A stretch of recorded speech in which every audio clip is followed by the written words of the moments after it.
My first discussing the differences that exist between different types of commandments in the Torah. There are some commandments that are called mishpatim. Mishpatim are laws and rules that we all have in this society and other societies. Necessary commandments so that there should be peace and order in every society. They are the commandments that when we read the Torah we find very logical, they make a lot of sense, we would incorporate them in our lives even if the Torah would not have commanded them. Then we have Hukim. Hukim are decrees. Decrees are commandments that God gave us that we may not readily understand. They don't appear to be logical, and many times we cannot make any sense from it. But because God gave it to us, He commanded us, we accept it, and we realize it that it's for our benefit, for our good. There are other types of commandments that are symbolic, like the holidays, to remember the past. There is Tefillin, there is Shabbat. There's all sorts of commandments that are meant for us to remember something. For example, Shabbat that we commemorate every week is intended for us to celebrate that day, the day of rest, but also to remember that God created the world in 6 days and rested on the seventh. The commandment that we'll be discussing tonight, Mehiyat Amalek, the eradicating of Amalek, is probably closer to being a chok than anything else. It is very difficult to understand why the Torah was so strong and emphasized that there is a need to destroy the seed of Amalek. All of Amalek, including the men, the women, and the children. You know, in today's world, with the situation in Yugoslavia, that would seem very cruel to do exactly what the Torah tells us to do. But that is exactly what the Torah spells out in its commandment, that we must, if we can, if we have it within our ability, to carry out and fulfill this mitzvah by eradicating all of Amalek. Before we begin, I'm going to list to you a few of the questions that have to do with this mitzvah, and throughout the lecture, the answers will come. The first one, of course, is why is Amalek so special, so unique, that it was chosen more than any other nation to be destroyed? Why does it include the men, the women, and children? Why does the law, or why does the commandment include the animals as well? All the cattle, everything. Why are there two commandments? Zachor ve'al tishkach, remember and do not forget. Who is Amalek? How can we recognize who this nation is? After all, if we have to fulfill the commandment, we better know who they are. Why is Amalek so hateful of the Jews? In other words, why do they hate us? When is Amalek powerful? In other words, when does he gain the upper hand? How do we defeat Amalek? Why isn't the Kiseh Hashem, the seat of Hashem, complete until Amalek is completely destroyed? And finally, what will happen in the end with Amalek? These are the questions that deal with this commandment that throughout the lecture we'll respond to. So let's begin. There are two concepts that are quite relative. If I were to ask you, what do you consider good and what do you consider bad in life? Each one of you would probably answer something else. For me, something good is having a nice home, having a nice family. To others, it would be having a good livelihood. Everybody considers something else good. Whatever is good for one individual may not necessarily be good for someone else. Good and bad are therefore relative, depending on the circumstances, depending on the individual. Nothing is good for everybody necessarily. Nothing is bad necessarily for everybody. There's only one thing that is good for everybody, and that is what the Torah says, Kitov. In the very beginning of creation, if you read the book of Bereshit, the book of Genesis, you will find that when God is creating the world, just about after everything that He's finishing creating, after every day is complete, He says, I noticed everything, I observed everything, everything is good, everything is perfect. That is the only time you really see that something is good and is perfect, because God is the one that's saying that. Nobody else is saying that. If He created the world, then He must know what is good and what's not. The only time He leaves out the word Kitov is in the creation of man. Man is for some reason not good in the very beginning. He can reach perfection, but he's not perfect. He's imperfect at the very beginning, at the very start of his life. The rabbis tell us that he perfects himself by getting married. He perfects himself by fulfilling the Torah and the Mitzvot and so forth. But what it really means that man is imperfect is because God gave him the ability, the free will, to choose between good and bad. And because he has that ability throughout his life to do good or to do evil, he is imperfect. When do we know if man was good? Only when he dies. And that is the meaning of the pasuk, that it's better. Yom hamavet miyom hivaleto. The day of death is better than the day of birth. Why is that? We're always overjoyed when a baby is born, and we're very sad when somebody passes away. But when somebody is born, a little baby is born, you don't know if this baby will become a monster, or whether it will be an angel. When somebody passes away after living in this world for 70, 80, 90 years, one can tell how he's lived his life. One can see what he did with his time, how he spent his time, what he made of it. Then, only then can we know if this man was a good man or was a bad man. What did he do with himself? How did he use his free will? So therefore, in the very beginning of creation, God does not say on man, in the creation of man, that he's... At the very same time that God created the world, he had two blueprints in mind for this world. One would be a blueprint of a state of perfection. Everything would be perfect, everything would be just right, everything would be kitov. The other blueprint would be a state of imperfection. And man would be given the job to perfect it. He gave the choice to Adam Arishon, to the first human being. You're the one that's going to choose what kind of world you're going to live in, whether it's going to be a world, a perfect world, where you don't have to work hard, where you don't have to toil for a livelihood, where there's no war, there's only peace, or will it be a world of confusion, a world where the good and bad is not necessarily obvious, and you will have to choose good over bad. That opportunity came to Adam Arishon when he was given one commandment, the commandment not to eat from a certain tree. And I think most of you probably know the story. It was a simple commandment, but that commandment was intended for him to choose between life or death. In other words, that was the first opportunity for man to abide by God's law, or not to abide, but to rebel. In other words, man's being good or being bad can be determined whether he follows God's laws or not. He has that ability, and whatever he chooses in his life makes him either good or bad. If he chooses to follow God's laws, he has chosen good. If he chooses to rebel, he has chosen bad. Adam Arishon, unfortunately, went against God's law, and as a result, he chose for himself and for his children the second blueprint. Second blueprint meaning a world of imperfection, a state of good and bad being mixed together. It's so mixed and it's so not obvious what is good from what is bad today, that if you ask somebody to do something and you tell him that this is the right thing to do, he will argue with you. To you it's right, to me it's not right. To me right means something else. Like they say in Hebrew, everybody makes up his own truth. Everybody has their own ideas of what is right and what is wrong. Like today in Yugoslavia, some claim that NATO is right, and some say that the Serbians are right. It depends who you are, how you look at it. Is there anybody to tell us what is right from wrong? No, only the Torah tells us. Otherwise, without the Torah, we would not necessarily know what is right from wrong, because it's up to the individual, as I said in the very beginning. What is good for him is not necessarily good for him. So, today we're living in a state of imperfection where the good and the evil, good and bad, are mixed together, and it's up to mankind to choose good from evil. But the Jewish people were given a special task, and that is to restore the world to a state of perfection. And the way, of course, that they're going to accomplish that is by way of Torah.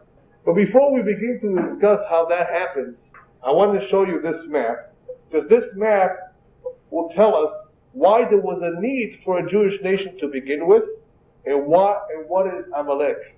In other words, by looking at this map, you will see as follows. After the flood, who is left? Noah, right? What did we say happened until now? Good and evil are mixed together, and every individual has a little bit of both. But in order to restore the world to a state of perfection, all the evil has to be removed, and only good has to remain. In other words, in order to defeat the evil, you need someone that has a tremendous high concentration of good. So what does God do? Noah remains after the flood. Noah has 3 kids. And their whole entire universe today comes from these 3 children. You have Shem, Ham, and Yafet. Shem is mostly the Semitic countries, the Middle East. Yafet is mostly Eastern Europe, and Ham is Africa. Then, of course, these people spread out further, and you have the rest of Europe, you have the rest of Asia, you have Australia, and so forth. But this is how the world begins. We're not interested in Yafet and Ham right now. We're interested in Shem. From Shem comes Terah, and Terah has 2 children. What is happening right now, as I'm showing you the map? God is filtering out the good from the bad. He's separating the two. All of these individuals who are being born, and of course I didn't list all of them, have a concentration of both. But little by little, as we go down, the system begins to filter the good from the bad. And Terah, at this point, Terah, the father of Abraham, already contains a certain amount of good, and a lesser amount of bad, but he's not perfect yet. He further has several children, of which 2 of them are Abraham and Nahor. Abraham receives a greater concentration of good, and Nahor less. But Abraham is not perfect yet. How do we know? Because who was one of his children? Ishmael. So even Abraham Avinu, who's a righteous man, who has a great concentration of good in him, he's not completely perfect yet. He has a son of Ishmael, but he also has a son Yitzhak. Yitzhak retains a higher concentration of good. But is Yitzhak perfect? No. Who did Yitzhak have for a son? Isaac. Some people wonder, how could Yitzhak and Rivka, such beautiful people, have Isaac? But that is exactly what happened. Nothing is perfect at this stage yet. It's in the family, it's in the genes. Call it what you want. The bad is still there. So Yitzhak has Esav, but he also has Yaakov. And finally, at this point, Yaakov is the one that has the 12 tribes. And who does Esav eventually have as a grandson? Amalek. We're seeing a tremendous split over here. All 12 tribes are perfect. They're all good. And Amalek receives the other end, the highest concentration of bad. So here we have the highest concentration of good, and here at the other end we have the highest concentration of bad. That is where it concentrated itself. That is where it all went. It's scattered all over the world, but it's concentrated in Amalek, whereas the good concentrated in the 12 tribes. And that is, of course, the answer to another very popular question. Why wasn't the Torah given earlier to Abraham, Yitzhak, or even to Adam and Noah? God could have given the Torah to them. They were not prepared. They could not have taken that Torah and applied it correctly. Hashem had to wait for a people that had a high concentration of good, which only happened at this stage, and only to the 12 tribes, actually to the children of the 12 tribes, did God give the Torah, the Jewish nation.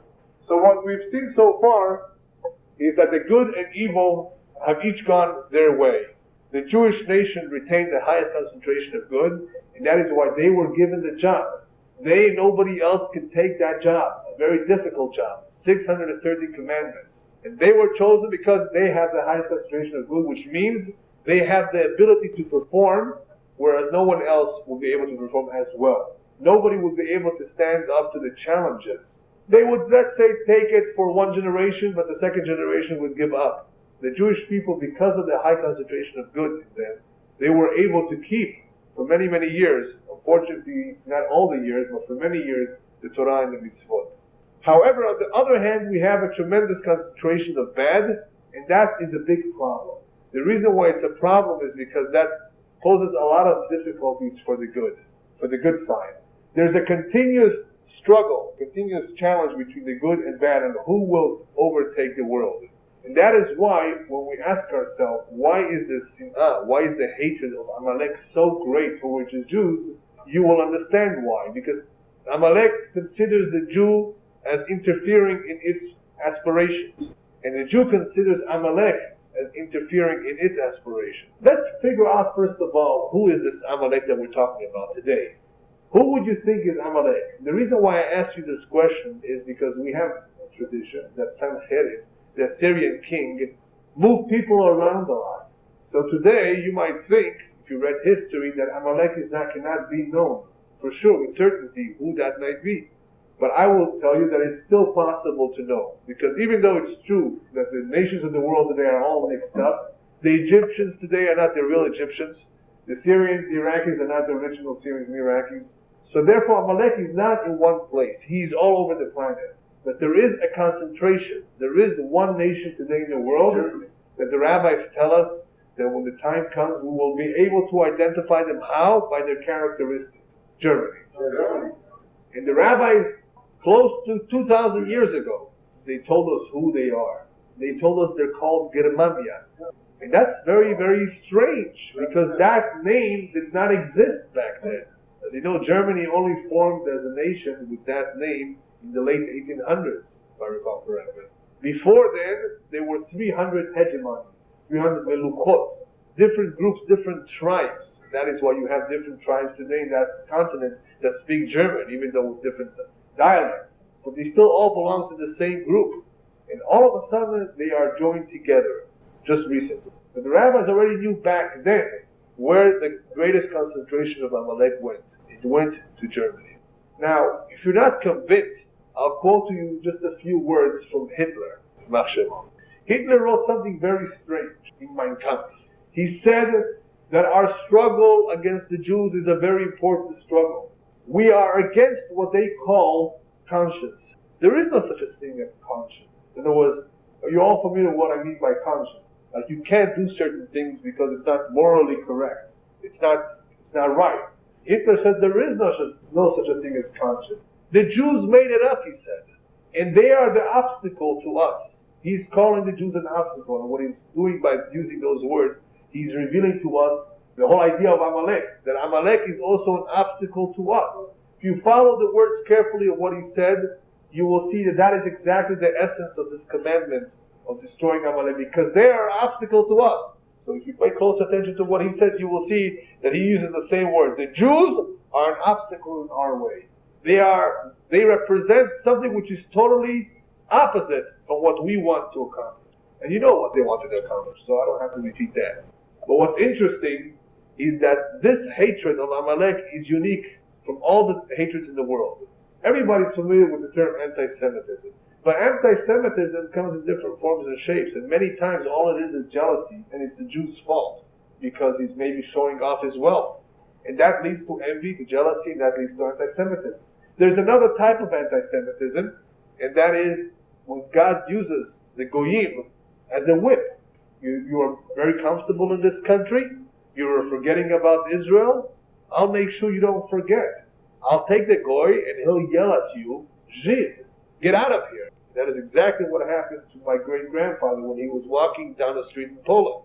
He was a righteous man, minding his own business, and a Polak threw a rock at him and wounded his eye, injured him, left a black and blue mark. And as he threw the stone, he yelled at my great-grandfather, Jid, go to Palestine. You don't belong here. My great-grandfather, this must have occurred in the beginning of the century. I think it must have been in the 20s. Comes home, and he tells my great-grandmother, a Goy has to remind me that I belong in Palestine? Just imagine, just look at it. A Goy has to remind me. I didn't think of it myself. He says, let's pack our bags and we're moving. That is how much emunah he had, that nothing is a coincidence. That obviously this was a siman min hashamayim, that this was an indicator, a sign from heaven that he should pack up his bags and leave. I'm sure most of you would agree that he did the right thing. He left just on time, and he saved his family from the Holocaust. So it was definitely a remez, a siman min hashamayim, to pack up his bags. But what I wanted to bring out from this story is that anti-Semitism was always rampant. But it was for different reasons. The sin'ah, the hatred of Amalek, is unique because it has nothing to do with what I just mentioned. It is a different type of a hatred. It's a hatred of good versus bad. Two opposite forces who are always in conflict with each other. Because of that, the Torah tells us, Zachor ve'al tishkach. The Torah wanted to make sure that we talk about it all the time, that we do not forget. Zachor means vapeh, with your mouth. Read about it, speak about it, read it in the Torah. Ve'al tishkach, and don't forget about it. Because people tend to forget. Just look at what the rabbis told us about mourning, avelut. Mourning lasts for 12 months. That's it. 12 months on a father and mother. Why not more? Because at 12 months, at that point, amet mishtakeach min halev. The dead person begins to become forgotten from the heart. People get used to it, and they forget. And that is a great favor, by the way, that God did to us, the rabbis. Because imagine if people would not forget, they'd be depressed the entire lifetime over a relative they just lost. So in reality, it's a favor. Eventually we get used to it, we can cope with it. We don't forget entirely, we have him or her in our memories, but the pain goes away. God did not want that this should happen with Amalek. Because he represents a very big danger. A spiritual danger and a physical danger. But when I say a spiritual danger, the rabbis tell us that is because Amalek mitzanen et ha'emunah. One of the tactics that he uses is to cool down the faith. He does all sorts of things. The Germans, Yimach Shemam, were excellent in propaganda. Anybody that read what they did. In that propaganda was a tremendous amount of pressure on the Jew. Throughout history, they go use similar tactics of propaganda to try to dissuade the Jew, to try to pull him towards Christianity, try to drag the Jew away from his faith, his tradition. And they use all sorts of ways. Where nothing worked, of course, they finally decided on the Inquisition. But even though I said before, Amalek is concentrated in Germany, don't think that that's the only place where they are. They're all over the world. But they have one relative that is the closest to them. Who is the closest relative to Amalek? Esab. Esab ze Edom. Who is Edom? Edom is the Roman and destroyed the second Bet HaMikdash. And guess what? Who was allied with Germany in World War II? Italy. So there must be something there that goes back a long time that people are not aware. But bad will join with bad, and eventually good will join with good. But the point I'm trying to make is that Amalek, even though it's concentrated in Germany, he has ambassadors, if we can call them, or members all over the world. Haman was from Amalek, and he was an Iranian or a Persian. And it could be there's Amalek in Iraq, and even in the United States, because this country is a melting pot. And the best way to recognize them, the rabbis tell us, is through their characteristics. They have no mercy whatsoever. Whereas the Jewish nation, one of the things that describes them is that we are Baishanim, Rachmanim, Gomlei Chasadim. We're a bashful people, we are merciful, compassionate, and we are kind. Amalek lacks all of those three. So therefore, the rabbis tell us, if you see an individual, a Jew, who's lacking any one of these three traits, you may be suspicious that he's not purely Jewish. Because anybody who's lacking one of these traits in its entirety, something is wrong. Because the Jews have at least a little bit of these three. I know what you're going to say. Israelis are very chutzpahdik. But chutzpah has nothing to do with what I'm talking about. Chutzpah has to do with being nervous, being tense, being aggressive because of the situation. After all, you know what they have to go through. So chutzpah is something else. But they're all merciful. They're all compassionate. And deep inside, they're bashful. And that is where the expression goes, why Israelis are called sabras. The sabra fruit is pricky on the outside. It has thorns, but it's sweet on the inside. So they may be pricky. They may have chutzpah on the outside, but they're sweet on the inside. Amalek has no sweetness to him. On the contrary, they love their animals more than they love other people. And there was once a rabbi who saw a German, this goes back about 90 years ago, kissing his dog. And the rabbi said, a nation, a people that can show such love and affection to animals, I'm sure eventually they will butcher human beings. And he was like saying a small prophecy. They showed more love and affection for animals than they did for people. Alright, what I want to do at this point, talk a little bit about the koach, the special force that this nation has. The rabbis tell us that if it wouldn't be that God holds them back, they will destroy the world. They are a very powerful nation, and God is holding them back. Otherwise, if you would let the reins loose, they will destroy the world. What happened after World War II to Germany? They were split between East and West. Now, there's a lot of interpretations today by today's rabbis what that meant. Communism came in for 70 years to split Germany in two. Then communism died, and now Germany is back together. But without getting into that, the fact that they were split shows you that they cannot be together because they are tremendous power. But this power cannot overcome the Jewish nation unless, as the Torah says, Velo Yareh Elokim.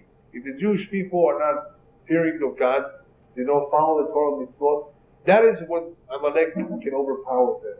What does one have to do with another? If anybody here remembers, Yitzhak, the father of Yaakov and Esav, was in a dilemma. He blessed, according to him, the wrong person. He gave all the blessings to Yaakov.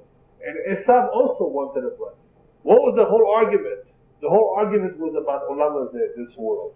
Olam Haba, the world to come, Esav doesn't see it, doesn't care about it, and that is why he was willing to sell the Bechorah, his first rights. What the whole argument was about was the Olam Hazeh.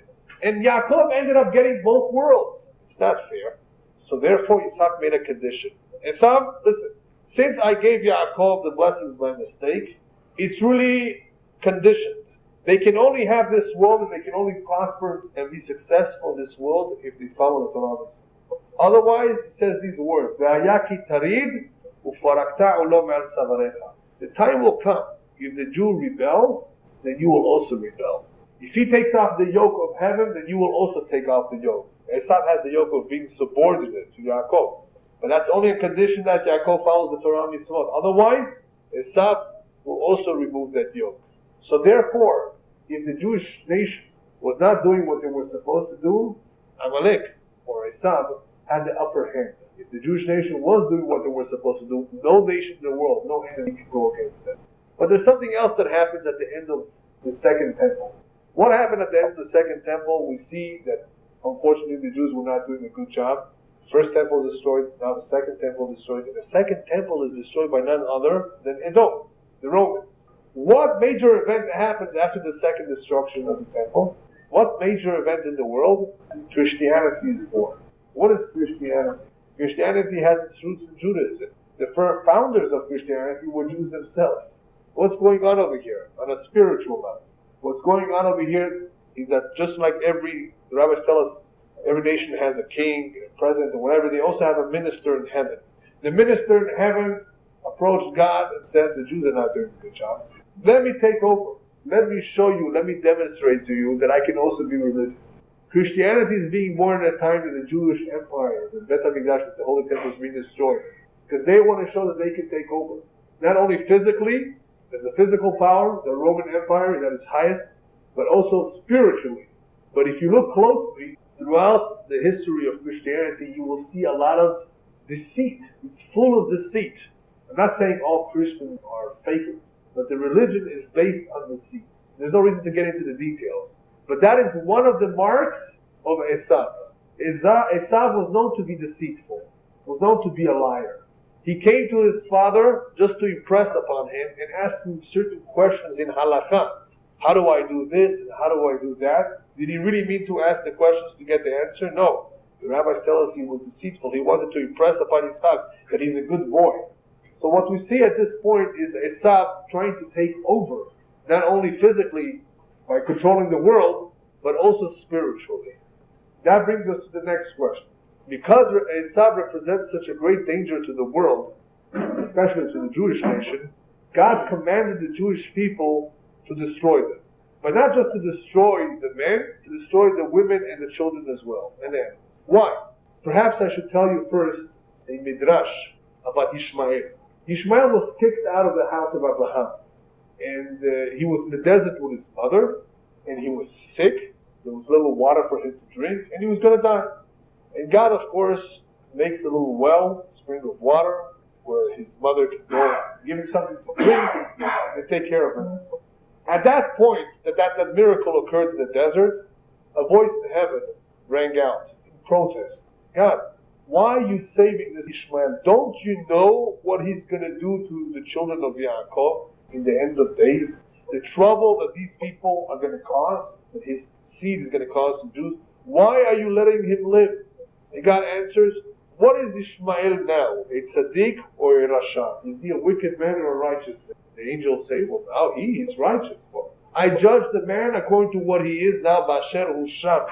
And I don't look at what his kids will be. His kids will get to them. But now, is he righteous or not? He was righteous. Why can't that logic be applied to Amalek as well? Are all Amalekim bad? Why don't we just say, leave him alone now and get the ones who are really bad? No, God is telling us to get even the babies. Baby? Obviously because the logic of Ishmael does not apply over here. The Torah is telling us beforehand, get him now because he's all bad. All of him is bad. Get him while he's still young. But isn't it cruel? Let me tell you a story. You decide for yourself. True story. About 90 years ago, a little over 90 years ago, in a cold winter night, in a very far remote village, a woman by herself, her husband was at home, was giving birth. She was having labor. It was late at night, it was cold outside, it was snowing, but somebody went to get the doctor. It was very far, but the doctor came in the middle of the night, and he delivered the baby. Did he do a beautiful thing? Did he do a good thing? good act to schlep all the way in the middle of the night, a cold winter night, to deliver this baby? I would think so, right? What would you say if right after the baby was delivered, a gentleman enters the house, takes the baby, and slams it against the wall, takes that baby, steps on it, cuts it up to pieces, spits on it, and then throws it out in the snow, all the pieces? What would you say to that gentleman? Just the opposite of the doctor, right? A Russian, a cruel man. But ladies and gentlemen, this baby that was born was Hitler. And that doctor who delivered the baby was a Jew. And it would not have been a mistake, and it would not have been cruel for that doctor to do what the gentleman was thinking. Because that is exactly what eventually happened. This baby became a monster. Of course, the doctor did not know that. But had he known that, would it have been correct for him to do so? Of course. That is what the rabbis tell us in the Midrash. Get him now, because he intends to be cruel to you. Therefore, it is correct and appropriate that you be cruel to him. Otherwise, he will get you. Get him first before he gets you. So the whole idea of Mechiyat Amalek, at least physically, is self-defense. Like yeah, self-defense. So the physical eradication of Amalek is much more of a self-defense. But spiritually, there's a lot more to that. Because we started off saying that the Jewish people have a mission, and that is to restore the world to a state of perfection. They cannot do that so long as Amalek is around and interfering with their job. Amalek is interfering, just like we are interfering with them. They cannot take us, they cannot tolerate us. To them, we are a problem. That is why they came out with a final solution. But the real final solution is getting rid of Amalek, because they are the big problem. They have the concentration of bad, and that means all of it is bad. Now, you may find somebody amongst them who is not bad. It doesn't mean that every single individual will demonstrate evil. But the root is bad, and therefore the root has to be eradicated. And since, of course, we cannot identify with 100% certainty who is Amalek today, and we are not entirely on our own, we live amongst strangers, we cannot take the law into our hands. So therefore, the mitzvah is not really applicable. You can't just go ahead and do it. Unless you knew with certainty if a particular individual was Amalek, then it would be a mitzvah. But as I said before, there is a continuous struggle with them also on a spiritual plane. And the only way to defeat them on a spiritual plane is by the study of Torah. Because we are told that the Torah is compared to a light. And a little bit of light pushes aside a lot of darkness. But that is only in condition if there's no arrogance on the part of the Jews. Because arrogance is a trait of Amalek. So what happened actually in Yom Kippur was not as good as what happened in the 6-Day War. Why? Because right after the 6-Day War, the Israelis, the ones living in Israel, especially the army, were arrogant. They said, we are the 6th best army in the world. That arrogance, unfortunately, went against them. Because what happened in Yom Kippur, as you know, resulted in, I don't want to call it a defeat, because eventually the Jewish nation defeated the Arabs. But it was a complete failure, perhaps, if anything. Why? Only because of the arrogance. Before Mashiach comes, something very interesting is going to happen. Actually, according to some opinions, it's going to be after Mashiach. There's going to be a war called Gog and Magog. Gog and Magog is not one nation, but several nations together. They will go against Israel in a final attempt to destroy the Jewish nation. And of course, they will fail miserably. In the past, nations have come against Israel. But the only one who was a real threat was Amalek. Because Amalek always had something going for him. The original complaint of Esav and Yaakov. And when does Amalek pose a problem? When the Jews are about to enter Israel. When Jacob was coming back to Israel, who went to greet him? Esav. And 400 men, right? To battle. When the Jewish people left Egypt, who went to wage war with them? Amalek. When the Jewish people are about to return from Persia to Israel, who poses a problem? Haman from Amalek. And now that the Jews are returning to Israel, who made the biggest problem? Germany, with the Holocaust. Right when they're about to enter or re-enter Israel, that is when Amalek poses the biggest danger of all. Because Amalek is an accusation against Jews. As we said before, he has the right to complain. Because his power was taken from him, the blessing was taken from him, and it was only on condition that the Jewish people keep the Torah. And they were not necessarily doing it in the past couple hundred years. That is why, unfortunately, we had all the problems, the most recent Holocaust. But that was not the last battle. There's one more, as I started saying. Gog and Magog. Gog and Magog is the last battle that involves many nations. Why many nations? Because God is gathering all the Amalek pieces together in a final battle of good versus bad. As I said before, all of the nations have a little bit of bad. So some people say the head of this group will be Germany. In order for that to happen, Germany had to be reunited. And guess what has happened recently? The European community is becoming one block because they also belong with each other. It's all the Holy Roman Empire that never broke apart. Now the pieces are coming back together as one unit. And I always had a question, and I'm sure some of you also have the same question. What about America? Where will they fit in? Will they be part of this, going against Israel? Well, just look what's happening right now in Yugoslavia.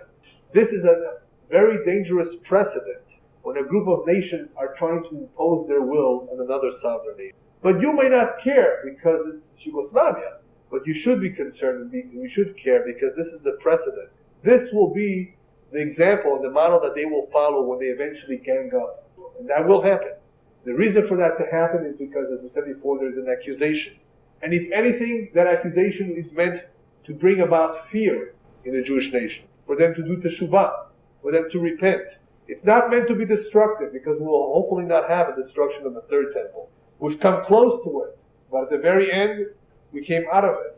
I don't know how many of you remember the Yom Kippur War, but Moshe Dayan, Golda Meir, they said we're holding on the threshold of Churban Bayit Shlishi, the destruction of them. That's the way they felt. You know, the Syrians, the Egyptians were advancing at amazing speed. And of course, things turned around at the very end. But in the beginning, just like with the Scud missile attack, we were frightened. We lost control. That is exactly what's going to happen with Gog and Magog. When Hashem brings all the pieces together, it is intended to remind us what our mission was. That we haven't been doing good enough of a job. And even though today, there are, thank God, many people going back to their roots, going back to tradition, becoming more, more involved in Judaism, there's still not enough. There's still a large portion of the Jewish nation in Israel and outside that is assimilating, that is letting go. And unfortunately, it is for that group that God has to bring Amalek to wake them up. But He also brings Amalek in the form of Gog and Magog. He also brings Amalek in the form of Gog and Magog for another reason. The Zohar says that those of the nations, those enemies that destroyed the first temple, that destroyed the second temple, that killed large number of Jews, there eventually has to be revenge. You think Babylonia was destroyed, so there was already revenge. I didn't see it. What I mean by I didn't see it is because this happened many years after the fact that they destroyed the first temple. We defeated in the land of Israel. So that is the second reason of why Hashem brings them all to Israel. You've been noticing that nations are getting back together. On the other hand, some nations are falling apart. Yugoslavia, within it, is falling apart. The Soviet Union is also disintegrating. What is happening right now is that we are at the threshold of Kibbutz Galuyot. Kibbutz Galuyot means the ingathering of the diaspora. So you have the Jews coming closer together, and that is why you have close to 5 million Jews in Israel. And you have those nations in the world who belong with each other coming together, and those who don't belong with each other separating, each one going its way. What does Kazakhstan have to do with Russia? They just happen to be in the same empire, part of the USSR. But right before Mashiach comes, all the parts and pieces have to fall into their place. So everybody who does not belong together will go their way. Everybody that belongs together will come together. So Europe is coming together. They're forming one currency. Not one language, not one culture, but at least one currency. There's going to be some glue to bring them together. And we're seeing that happen right now. And that is why, for that to happen, Germany had to get back together. And for Germany to get back together, Russia had to fall. Russia didn't allow it. So we're seeing a string of events that are not coincidental, but there is a plan. And it's all by design. 100 years ago, you didn't have that many Jews in Israel. You had more camels and donkeys than you had Jews. So obviously something is happening. But many, many people are asleep and are not paying attention. Something big is about to happen, and I won't tell you. I'll leave that for another time. Actually, I don't know if I should leave it for another time. There may not be another time. Yeah, we're that close. Yeah. But the point that I want to make, with this I want to finish, is that Amalek, as cruel as it sounds, we were commanded to get rid of everyone. And what I left out before, and I might as well say now, was even the animals. And the reason for that is because if, God forbid, you give in once and you say, what's a few animals? Just like Saul made a mistake, and they'll use it for sacrifices. The people begged me, they wanted it. The problem with animals is not, what's wrong with an animal? Is that you have to leave no zecher, nothing. Because otherwise you set a precedent. You let him go. He's a good guy. He's been helping Jews all his life. So what if he's from Amalek? If you let go one, you let go another, eventually the Jewish people would forget what their obligation is and what their mission is. The Torah, because it was so adamant, so strong-minded about who this force is, it had to completely, it had to command us to completely eradicate them without leaving any trace, including the animal. So it's not cruel, if you think about it. If they are the ones who are an obstacle to the Jewish nation doing what they're supposed to do, then we have to remove them, because what are we supposed to do? We were given the responsibility of restoring this world to a state of perfection. We could have done that through the mitzvot. The Torah is a map to guide us on how to accomplish that. And they are standing in the way. So you have to get rid of that stands in your way. The rest of the world did not necessarily stand in our way. They did stand in the way. That is the reason for the commandment. Remove the obstacle. And of course, since we were not able to restore the world to a state of perfection on our own, we need Mashiach to do that. That, of course, will be Mashiach's job.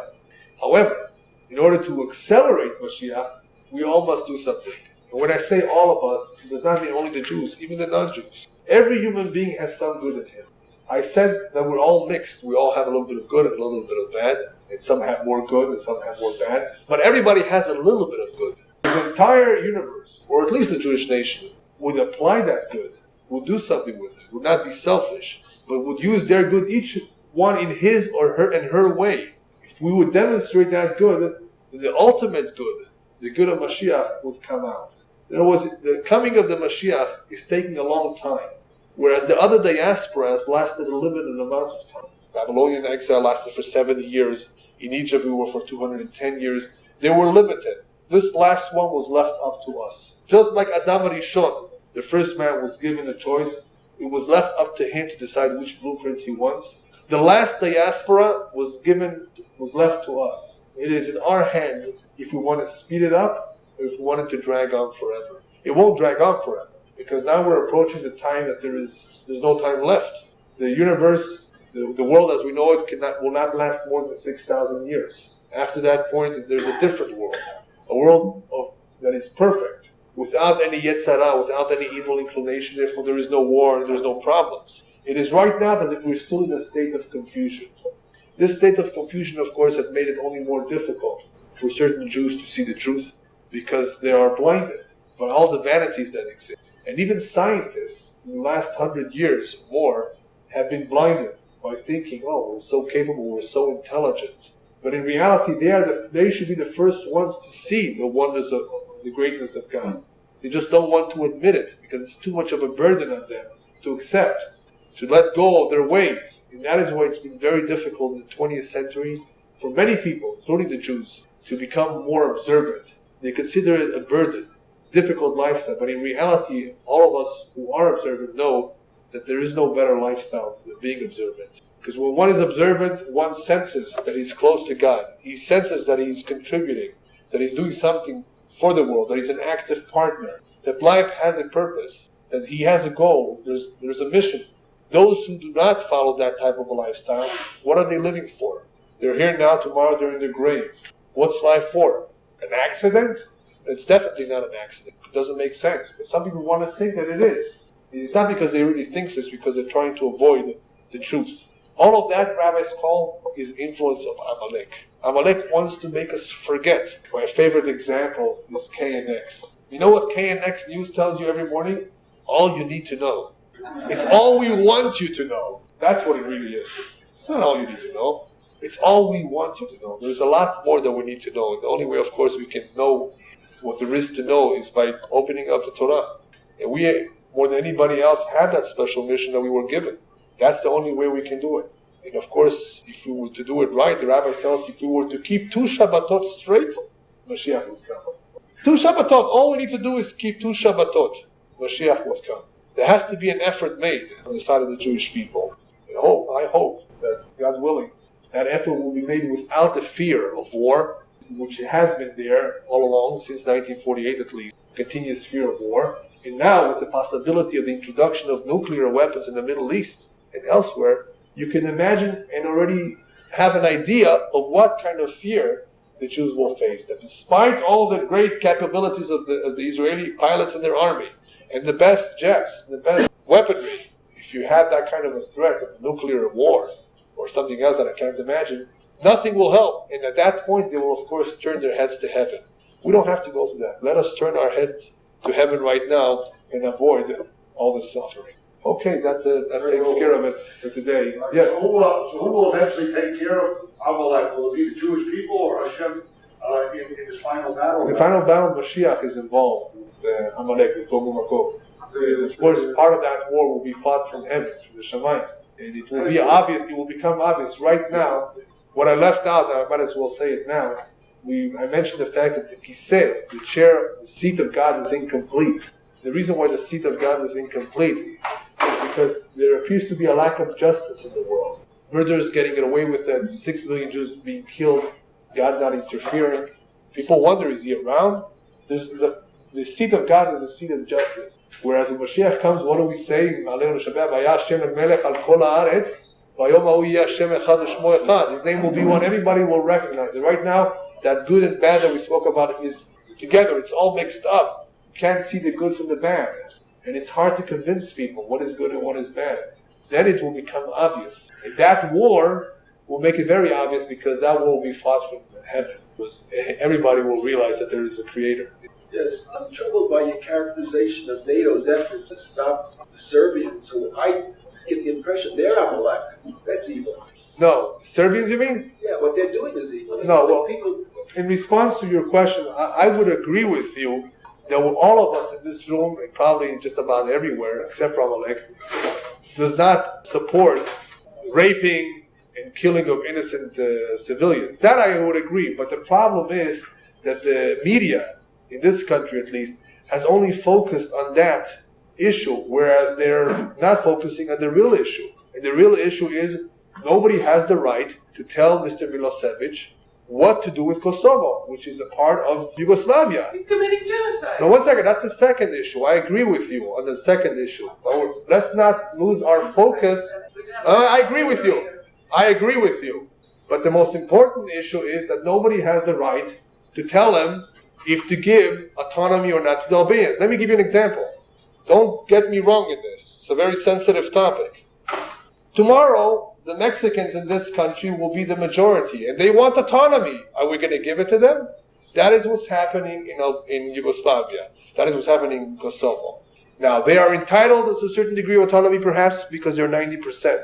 But that's, again, not the entire issue over here. That territory called Kosovo is not Bosnia. That is a very important part of that country called Yugoslavia today. And the world has not given the peace, I believe, sufficient time to work. The situation in Yugoslavia is not like in Kuwait and in Iraq. Okay? This situation is a little bit different. And if you do not listen to the media but think about it yourself, read the history of that part of the world, analyze the situation, you will come to the following conclusions. The leader of Yugoslavia today is a demagogue, perhaps. He's very intransigent, perhaps. He's very patriotic, perhaps, or a nationalist. He is not the one that's committing all the atrocities. It's a bunch of gangs that are doing this. The Serb people are not bad people. They have helped the Jews in World War II. And on top of this did not go through the United Nations. It went through NATO, which was supposed to be a defensive force, not an offensive force. Again, I'm not justifying atrocities, and I'm not saying that what is happening is right. But what happened now is a lot worse than what we had 27 days ago. As a result of the war, as a result of the bombing, people act recklessly, and they do things which they shouldn't do. Maybe they were doing that before too, but not in this number. So if I think that this war has exasperated things even worse, and it could have definitely been solved in a peaceful way had they given this a chance. Now, I'm not going to tell you, I have my own ideas of how this should work, but that's not the subject of tonight. I don't think it's important for us to deal with their problem. What I do think is that more important than anything I've said till now is that it's a dangerous precedent in that they're using force to impose their will on a sovereign nation of what it should do with its territory, and that eventually is going to be used against Israel. That is what I'm concerned about. That is what Mr. Sharon and others in the Israeli cabinet are concerned about, and that is why Israel at most has been neutral for the same reasons that I have just stated. Because they know the truth, and the media and the rest of the people in this country do not know the truth of what's really going on and what the real problem is. They have chosen to focus and pictures and blow-ups only at the civilians, but they have totally forgotten about the real issue that started this whole thing. And that is, who can tell them what to do with this territory? They don't have to give in. They don't have to make it autonomous. It's theirs. Just because the 90% of the population is Albanian, fine.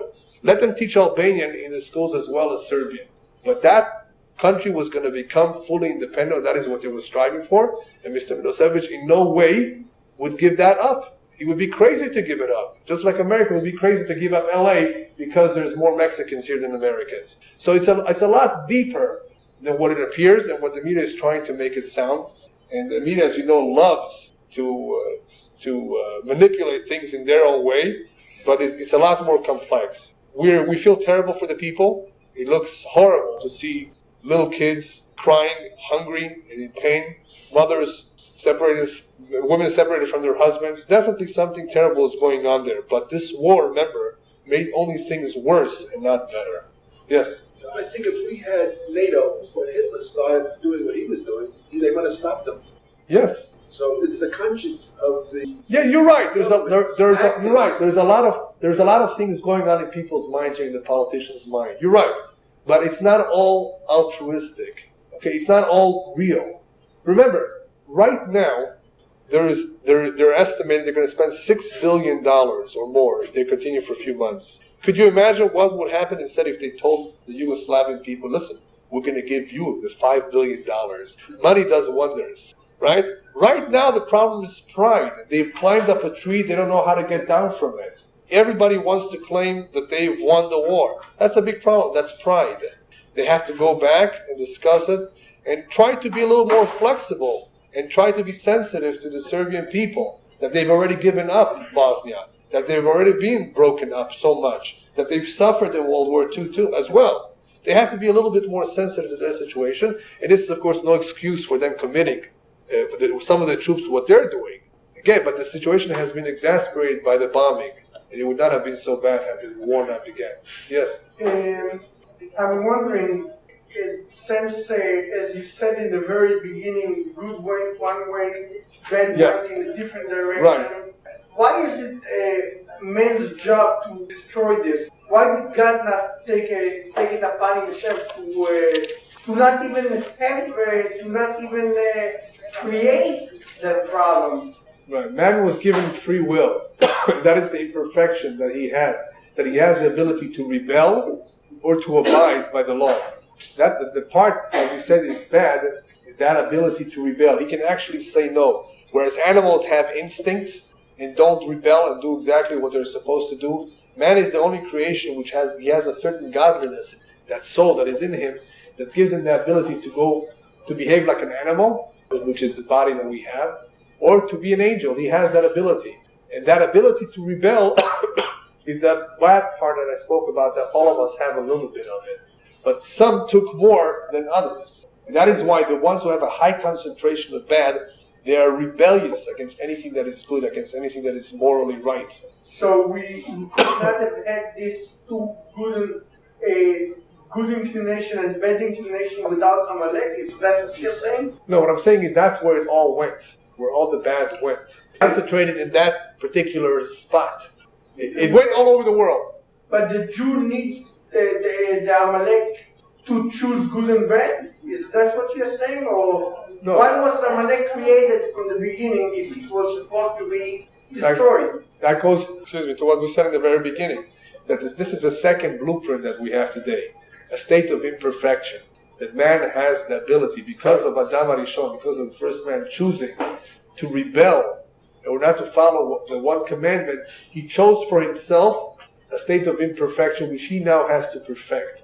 The Jewish nation's mission is that job, to perfect the world, to correct it, to bring it to a state of where it should have been in the very beginning. What Mashiach represents is that stage, but of course we could have made it a lot earlier. So the Jewish people were basically given the task of correcting the mistake of Adam HaRishon, not rebelling, but abiding, by setting up a model state where everybody would follow. If we would have done everything that we were supposed to do, we would have been enlightened to the nations. We would have been a great model for them to follow. But the only thing we became good at is the best doctors, the best engineers, all the Nobel Prizes. We have excelled in many areas, but I shouldn't say that, because we have had also great rabbis and great, very special people all along as well. But unfortunately, we did not muster enough strength to continue in that direction and to change the entire world. Yes? In light of what you just said, it wasn't just a week ago that all of the European nations, with Germany as the head, said that Jerusalem should be an international city. Right, exactly. That's a very good point and question that you're bringing up. That is another indicator that something is about to happen that is going to be focused and centered on Jerusalem. All of a sudden, the Europeans are talking about Jerusalem, and I think that's what you're saying, right? All of a sudden, out of a clear blue moon, right? Exactly. It should be independent. It should be independent, right? City. They're pushing to that, and the final war will be fought over Jerusalem. Yeah. Right. You are talking about Amalek, Germany, of the last 100 years. What about the Spanish Inquisition? Okay, what about the Spanish Inquisition? I did mention earlier that Amalek has a very, very close relative. That's Edom. Spain, Portugal, Italy, Romania to an extent. Several countries in Europe are related through Edom. That is why the languages are related. If you follow the countries linguistically, you can actually trace them where they come from Shem, Ham, or Yafet. That is where they split into almost separate continents. What's interesting is that the Italians or the Romans are related to us because they're also from Shem. Because Amalek is from Shem. Ham is mostly Africa, maybe a little bit of Asia. Yafet was the Greeks, maybe the Armenians, the Caucasians, perhaps the Slavs as well. We're not sure about that. Because it's very difficult to know who is who today. But we do know approximately where everybody went. And the three main continents were Africa, Europe, and Asia. There was no America then. So eventually people scattered all over the world. You had the Indians cross over to the Americas, first the North, then South America. Where did the Indians come from? Well, eventually they originally came from Asia. Well, if they were from Asia, they could have been from Ham. So it's very difficult to know who is who. But we do know that the Europeans, a great deal of them, come from Edom. So we don't have to go. We don't care today if someone's Shem, Ham, and Yafet. The fact is, if somebody's from Edom, he's related to Amalek. But remember, we have other enemies. Who's the other enemy? Ishmael. But the rabbis tell us, I'd rather be with a Yishmaelite than with an Edomite. What do they mean? If you look back through history, we suffered much more under Edom than we suffered under Ishmael. Ishmael, it all depended who the Sultan was. If the Sultan was a kind man, he wouldn't bother the Jews. After all, we're cousins, real cousins. And they adopted certain Jewish laws as well. They believed in tzedakah and all sorts of good things. But Edom became fanatic. Today, they're trying to show that they're not fanatic. Because today there's something called human rights, there's something called democracy. And it's all fake, because that's only on the surface. Deep inside, a lot of these non-Jews hate the Jews. But they won't say it openly because of what I just told you. We're a democracy, America, human rights. But you know what Franklin Roosevelt did? He sent back a whole boat full of refugees, Jewish refugees back to the ovens. So there's Amalek here too. He just happens to speak English. But Is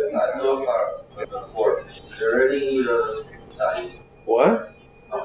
Sure, of course. Remember, eventually they get back together. Who does Abraham marries from his family, right? Yitzhak marries from his family through the cousins. Why is that?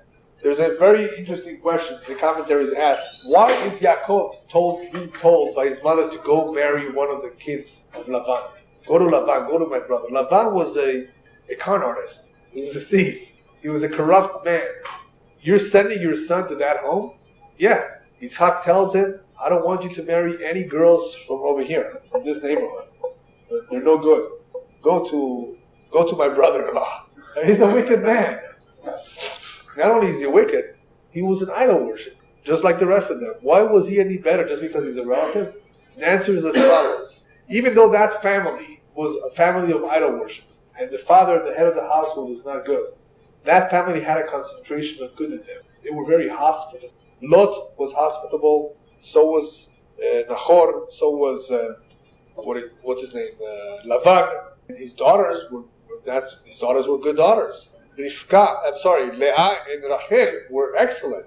Because just because they had a father who was not good, it doesn't mean the father could not bear children who would have good genes. We can call it genes. There was some good in that family. So that's why Yitzhak and Rivka knew that family has a better chance. Because idol worshipping is a matter of, you change your mind. Today you believe in this, tomorrow you don't have to believe in it. You can change your mind, but you cannot change traits, characteristics that are in the family. That you can't change, and those girls had very good traits in them. And of course, they had to be very careful not to be influenced by the surroundings, which they did. They were careful. They didn't just go out and talk to anybody. So even though their father was no good, they did receive a small concentration of good. And together with Yaakov, they gave birth to the 12 tribes. So we know that Hashem made it so, that the good should find the good, and the bad should stay out. And until it's all filtered out, he couldn't give them the Torah. The Torah can only be given to a nation that has a high concentration of good, because otherwise they won't be able to keep it. The only way we were able to keep Torah, even though they threatened to kill us, is because we knew it was the truth. And we would not want to give up the truth at no cost. But then they sent us to 400 years of slavery prior to giving us the Torah. Hashem sent us through Egypt to further prepare us, because a slave becomes used to servitude. After Egypt, we were able to serve God. Had we been free all along, a free man that doesn't know what it means to serve, serves himself. We wouldn't be able to. The Egyptian experience was necessary to prepare the nation of Israel to. So we didn't have the capacity to do the 613 mitzvot as if we were not to be slaves prior to this. Right. And the best proof of that is that the brothers of Joseph were able to sell him as a slave. They were able to do something which is a terrible thing. There was still a little bit of an imperfection. They were not completely ready yet. It was only their kids who would later receive the Torah. And even then, not everybody made it to Israel. Remember the story of the 40 years? A lot of them died in the desert. Not all of them were ready either to go into a land and fulfill the Torah mitzvot. They rebelled. They had problems. They had questions. And unfortunately, they took along the Enef Rak, which was the other people, the mixtures of the other nations who wanted to convert and jump on the bandwagon. They caused us a lot of problems. They caused us to make that golden calf. But even Moshe Rabbeinu was not selected to go into Israel. That was a different reason why Moshe didn't. It was a different reason. Yes. Were the Jews ever close to destroying the Amalekites? Like when Shaul destroyed? They were very close then, sure. Very close to destroying Amalek several times. But Hashem already said that Amalek would not be completely destroyed until the end of days. In the end of days when Mashiach comes, the Pasuk says, V'harito adeh oved. They will be completely destroyed. They will disappear forever. What that means is that there will be nations of the world that will remain. As Zechariah says, 2/3 of the world's population will disappear. 1/3 will remain. It's not only Jews. There are a lot of non-Jews that are also very nice people, very special, very good people. But Amalek, that seed, that evil will be removed completely, will be destroyed. But there will be some righteous people who will remain, and a lot of righteous Gentiles who will also rise from the dead. Tchiyat HaMetim is not only for the Jews, it's also for the righteous Gentiles who kept the 7 Noachim laws. Yeah. You said Gog and Magog will be after Mashiach? Yeah, according to most opinions, Mashiach comes first, and then they gang up on him. They're going to come because he's going to do what Milosevic is doing. I don't care what you say. I don't need your money, Uncle Sam, and go to you know where. So you need somebody like that, and unfortunately we don't have that kind of a leader in Israel that has the guts to say that. They all want Uncle Sam's money. That's the problem we have in Israel today. But that's what it will take, and that's what will happen. There will be a leader in Israel who's going to say, forget it. I don't care what you say. I don't go by the United States Constitution. I go by what the Torah says. So So we don't have that individual yet. But his name is Mashiach. I heard it is going to be for 7 years, is that true? What 7 years? No, the war will not be 7 years. The amount of weapons that will be left behind, the armor, will be enough to fuel the Israeli economy for 7 years. That's what it says. There's one tradition that the war will last for 3 hours. The war. One of the wars, at least. Well, there will be several battles, it says, but one of the most dangerous wars will only last for 3 hours. So everybody always wondered, how could a war last for 3 hours? But today we understand that some wars can only last for a few hours. Yes. Yes. Anybody else? Yes. Your last tribes. What is the latest research? What did we know about? On the 12 tribes? Yeah. The last 10 tribes? Yeah, where are they today? I'll speak about it in July, maybe. July, maybe? Yeah, in July. That will be the topics for the summer. The 10 last tribes, and maybe Mashiach hasn't come yet. We'll talk about Mashiach. Yeah. Yeah. Where does America fit? I always had doubts where America fits in, all along, because they appeared to be so nice, but in reality they're not friends. The State Department was never a friend of Israel. Truman had to be pushed to agree to an Israeli state. The only president that was really nice in some ways was Reagan. But even Reagan had some arguments with Begin. Didn't Nixon save Israel during the Nixon did not like the Jews so much, but he saved them because Israel threatened to destroy the Aswan Dam and to do all the things if they had no choice, if they would not receive a quick shipment. Cleaned out all the inventory of tanks and weapons for Israel, and that's what made the difference. Yeah, Nixon did do some good things. The problem is he had a terrible Jewish advisor. I don't even want to mention his name. They say he was better than his Jewish advisor. The Jewish advisor said, "Let the Jews get a bloody nose." Those were his words. Can you believe it? But my dear friends, it's not a secret. But the prophets have already said our greatest enemies will come from amongst us. So unfortunately, we have there are a lot of Jews who are against Jews. You don't convince Truman to... He's a good pal, his friend. Yeah. No, it's a Jewish partner that he had in the haberdashery. Sure. The haberdashers are together, sure. Yeah. Anyway, let's hope all the wars finish soon. We have one more question. Yes, go ahead. I wanted to ask this question for the group, and if you don't know, that's okay. Okay. But is Saddam Hussein part of the Malik? According to the Zohar, there will be several leaders who caused trouble to the Jewish people in the past. One of them being Titus, Nebuchadnezzar, right? Hadrian, Adrianus. The Zohar says that right before Mashiach comes, Hashem will bring him back in a reincarnation, in Gilgul. And there will be leaders again of their nations. And that is when the revenge will happen. So Nebuchadnezzar is incarnated today in Saddam Hussein. And he said so himself. So that's the best proof. Yeah, he says, I am Nebuchadnezzar. So he be destroyed? So probably you can imagine what the end will be. That's why God has hardened his heart to some very, it's very unusual for somebody to defy the entire world. But obviously it's all from above. Probably eventually, we're not prophets, but I can see it very easily that he's leading Iraq into a major confrontation with the world, and that will happen soon again. It's written. This is not my guess. It's actually written that there will be confrontations with the Arab world. It happened during the Crusades. It happened now in 1990. So Nebuchadnezzar was from Babylon, or yes, Nebuchadnezzar was from Babylon. So he should probably try to be destroyed. Yeah, according to the prophets, Iraq is not finished yet. And there will be also confrontation with Iran. So that's also probably going to become major news soon. And that is why the Shah had to go down. Because otherwise that could never happen. With the Shah's administration, Iran was not bothering anybody. There had to be a revolution for these guys to take over, and they're fanatics. They don't care if they get bombed. But what about the fact that Cyrus... Right, it's a very good point. Cyrus helped the Jews. That is why there is an opinion in the Gemara that Edom will lose a major battle with Iran, with the Persians.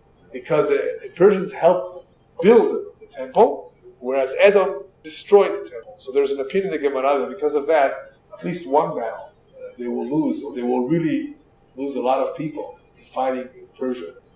Because of that zechut apparently that they may have. But it's unsure. Because he was an individual, one individual. So he might get credit, but not necessarily the entire nation. So my feeling is that eventually, they're going to be defeated. Yes? We can anticipate other wars before Israel gets involved, Rabbi. We can anticipate other wars between nations like... Right. One of the simanim of Mashiach is many battles in the world, before the battle of Gog and Magog. So therefore, beginning with World War I, World War II, Korea, Vietnam, Grenada even, if you want to consider it too. There will be many conflicts in the world. But the last one, the one involving Amalek, is the one called Milchemet Gog and Magog. That will be the last war. That will be the mother of all wars. Yes. But before that, there will be conflicts. And World War I and World War II were nothing to laugh away at. There might be some small ones, some major ones, and there will be some very scary moments. Look out for Pakistan and India. That is going to be a flashpoint. At least it could easily turn out to be. They don't care. They have excess people anyway. Yes? What might happen to the Jews back in Europe right now? For example, a lot, thousands and thousands of Jews coming back to Germany from Russia. Right, there's a lot of Jews in Germany coming from Russia, and from Israel too, from elsewhere. Apparently they want to forget about the past, and they have finances in mind. They want to make money. They feel comfortable there, or they've heard some news from relatives in Israel that in Israel it's difficult to live, and they don't mind living in Germany, which has a high standard of living compared to the rest of Europe. The Jew unfortunately gets comfortably too quick, and he forgets that he belongs to Yerushalayim, that this is not our home. LA is a beautiful place. I like it too. But I have one suitcase ready to go at all times. Not only because I don't know what will happen here tomorrow. Let's assume nothing happens here. I don't belong here. I could have become a citizen 20 years, 25 years ago. I could have become a citizen. I'm a Brazilian citizen till today because I don't want to become a citizen because I'm a foreigner. I belong in Israel. That is my home. I was kicked out by the Romans 2,000 years ago. And I'm going to make every attempt to go back. And so long as I don't have the zechut to settle there, I'll at least make an effort to visit there every year.